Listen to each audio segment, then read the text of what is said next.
let's talk about love. A lot of your book discusses love, and most of the pop songs are written about love, and yeah, and so on. So that, like the word God, or perhaps even more so, there are a lot of flavors of love, a lot of definitions. Go ahead. Let's talk about love a little bit. Okay.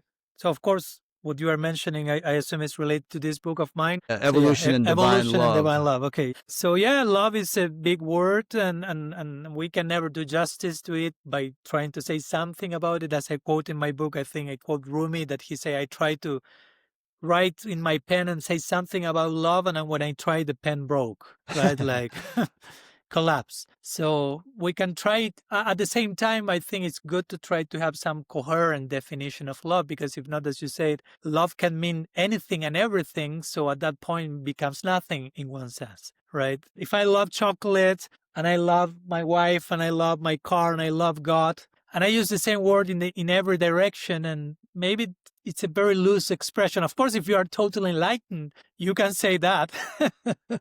You love God and chocolate and wife from a very universal and conditional place, but most of us are not there. So we may use the term very loosely, as we use the term God, or as we use the term I. The words we use the most are the ones we understand the least, probably. So in my book, I try to invite for a coherent definition of love according to what sounds coherent to me. And I kind of define love as a profoundly intentional act, which is devoid of ulterior motives, which is aiming at the highest possible well-being of the person I love. Again, it's a very broad, general definition. Our tradition will have a similar one in connection with God, trying to serve the center without self-centeredness, without serving the center for our own sake, but for the sake of love, with an intentional favorable attitude, and understanding that loving God, and this is an important point for us, doesn't exclude loving everyone else, but actually loving God entails loving everything that is in relationship with God, and everything for us happens to be in relationship with God. So loving God is no excuse to hate anyone, but on the contrary, it's an invitation to love everyone. I always like to quote this line from Dorothy Day, Christian contemporary mystic, which is a strong one, but an interesting one. She will say, I only love God as much as I love the person I love the least. That's interesting. Yeah.